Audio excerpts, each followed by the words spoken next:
On a retrouvé aux archives une pétition signée de 41 Sénonais, ce qui déjà est beaucoup, qui demandent au préfet pourquoi on a saisi les biens du cordonnier, de ce cordonnier de la rue Thénard, et qui demandent qu'on les lui rende. Et ces gens-là ont osé, alors peut-être n'étaient-ils pas conscients de l'ampleur de la démarche, mais en tout cas, ils n'ont pas hésité. Ils ont donc été de toute évidence choqués qu'on fasse ça, et ils n'ont pas hésité à demander au préfet qu'on veuille bien lui restituer ses biens. La famille, c'est la famille Beau. Famille Beau qui était plombier zingueur et qui tenait une quincaillerie rue Thénard, au 34 rue Thénard. Et donc, depuis longtemps, depuis sans doute les années 30, ils étaient là. Et là, la famille Beau a caché Madeleine pendant 18 mois. Pendant 18 mois, elle est restée dans ce magasin, dans cet appartement, dans ce petit appartement de la rue Thénard. Elle sortait le soir, parfois, quand ils en avaient quand même trop, mais le soir, quand il faisait bien nuit. Bien sûr, des gens l'ont aperçue dans le magasin. Bien sûr, le docteur est venu la voir parce qu'elle a été malade parfois. Elle a même été opérée des amygdales. Le docteur Bonnecase est venu dans le domicile des Beaux et l'a opérée. Ils ont redécouvert Madeleine Rieselbach, l'autre de l'élection de Sleutre, le 1944, en 9 ans, a été 18 mois dans cet appartement. Après, elle est restée quelques mois encore dans la famille Beau, jusqu'à fin 45, et puis elle a rejoint sa sœur dans un foyer israélite à Montmorency. Le docteur Avram, médecin Courlon, qui était assisté par la population, il était marié, il avait un jeune garçon.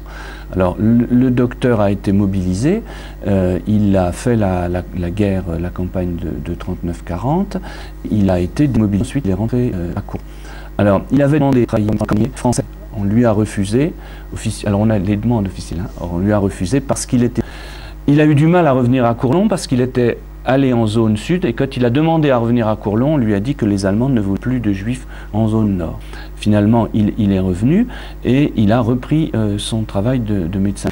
Il a été arrêté une première fois, je n'ai pas la date exacte en tête, il a été arrêté une première fois en 1942 avec son beau-frère. Le maire de Courlon est intervenu à un très haut niveau, c'est-à-dire un député de Lyon qui s'appelle Étienne Flandin, et qui pendant un moment était ministre du maréchal Pétain. Cette intervention a permis de faire libérer le docteur Avram.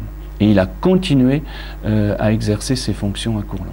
Et puis, un soir de février 1944, on est venu taper à sa porte, et là, c'est la preuve d'une fuite qui s'est produite au niveau de la gendarmerie. La gendarmerie de Sergi avait déjà, et on n'est plus pris.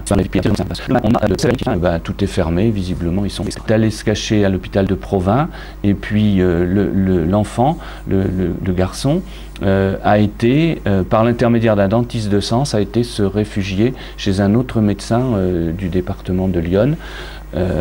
Et la dame qui l'a gardé, qui l'a gardé difficilement, parce qu'il y a quand même des gens qui sont assez mauvais pour parfois essayer de dénoncer. Plusieurs fois, elle a dû le cacher véritablement. Cette dame-là a obtenu, il y a 2 ou 3 ans, une médaille donnée par l'État d'Israël, qu'on appelle la médaille des Justes, parce que ce jeune garçon a été sauvé. Il a maintenant peu plus de 60 ans, il était médecin parisien, et c'est lui qui a fait la demande pour que Madame Poncy, elle a reçu cette médaille, parce qu'elle fait partie des gens qui ont pris des risques pour sauver des Juifs.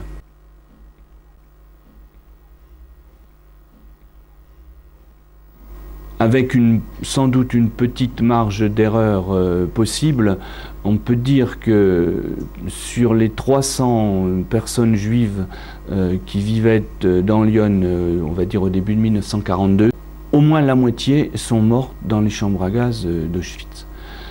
C'est-à-dire que c'est beaucoup. Ça fait pour Lyon une proportion beaucoup plus importante que pour l'ensemble de la France.